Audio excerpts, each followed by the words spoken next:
Good morning. Before I start the meeting, I want to announce that if you've parked in the, I can skip that, nobody's here. Okay, so no one is here. So let's, are we in compliance with the open meeting law, Ms. Lewin? We are, thank you. Yep, thank you. Okay, so our first item is Bill number 2020-22 for possible action, amends the LVMC 19.08.050 and 19.08.060 to update and consolidate standards pertaining to the PO professional office and the O office zoning districts, and repeals the LVMC 19.12.090 as part of that consolidation. It's sponsored by Councilman Olivia Diaz. Mr. Summerfield?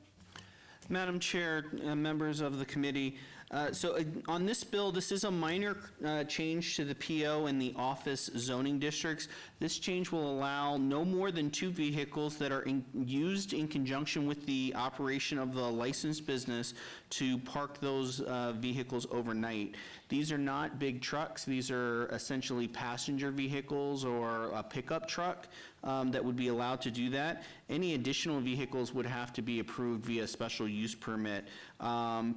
We do prohibit vehicles or trailers that are just designed solely for commercial use, so no dump trucks in these zones, no tow trucks, no parking of the big box truck that just is additional advertising for an operation, and no vehicle storage. I know that was one of the questions this morning. So this does not allow for someone to just store a vehicle. This just allows vehicles where they're currently prohibited to have a company vehicle park overnight. At one of these properties, it will allow them to park up to 2 vehicles overnight. With that, everything is in order and ready to move forward. Thank you. And could I ask a question, Madam Chair? Mr. Summerfield, does that mean the regulation of what overnight means is to the property owner, or are you going to set a time? Does the city set a time that it means from such and such PM to such and such AM? So we don't establish a time because everybody's business, I'm sorry, Madam Chair, through you, Mayor, so we don't set the time because each business's operational hours are different, but overnight is essentially from the close of business on one day to the opening of the business the next day, essentially.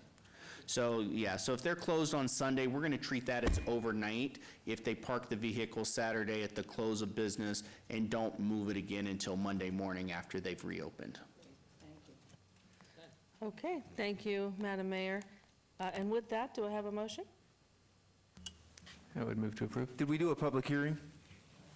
No. I know no one's here, but we just have to. Would any of our staff like to have a public hearing? Okay, thank you, Mr. Dorgak. Okay, so I will close public hearing, and would you repeat your motion? I would move to approve. There's a motion, let's vote and post. Thank you. And that motion passes. Agenda item number 4, bill number 2020-23 for possible action, repeals and replaces LVMC 6.50.352 relating to the art gallery alcohol beverage permits, to establish a complimentary alcohol beverage permit category for additional specified types of businesses, including related requirements and limitations, sponsored by Councilman Brian Knutson. Mr. Summerfield. Madam Chair, members of the committee, so this is a change. Previously, our code allows for complimentary alcohol service, but only with an art gallery. The request was that we have other business models out there that are trying to attract their their customers with different amenities. And for instance, hair salons, particularly men's hair salons. This has been something that you've been seeing a lot, where they want to be able to offer a beer while you're waiting for your stylist. So with this amendment, we will change the art gallery to a complimentary alcohol beverage permit.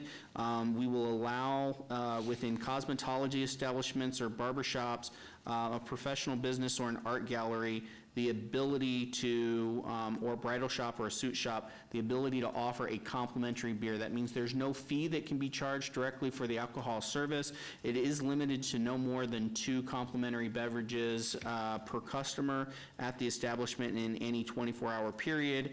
There is no entrance fee or cover charge allowed to be charged as a part of this, and it's a relatively nominal fee. It's $100 for the application processing, and then it's an annual $100 to renew the permit. With that, everything is in order. Thank you. Thank you. I love it. Could I ask a question, Madam Yes, Chair? please? absolutely, Madam Mayor. Is it really for any type of business, in addition, when you're talking any licensed business in the city? So it could be a boutique shop of clothing Oh, or yeah. secondhand store or Yes, like a Wassa dance Boutique. studio, and a dance studio. Is there any, Can we add all that?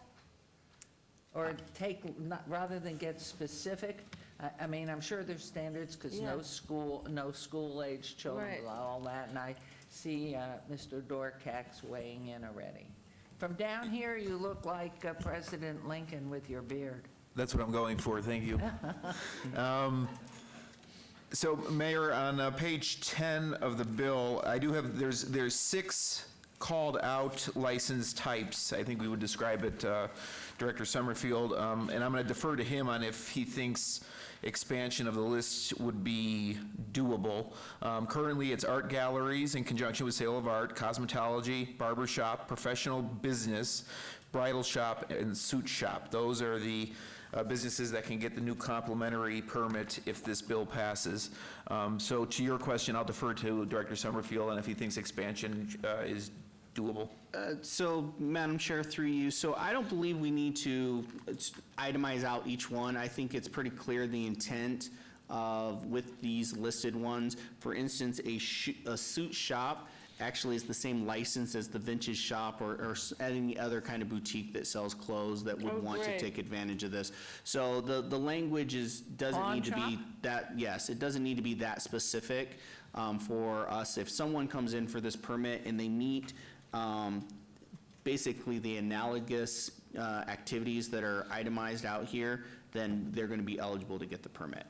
But it is not intended that we would itemize out everything. Essentially, just about anything that caters to people and has people that might be waiting would be able to come forward for this type of permit. Like a pawn shop? A pawn shop could do it if you're in there and you're having your stuff appraised and you want to be offered a beverage while you're waiting for your grandmother's watch to be, antique auctioned or whatever it is, that, I think that would be acceptable, yes. Good, thank you.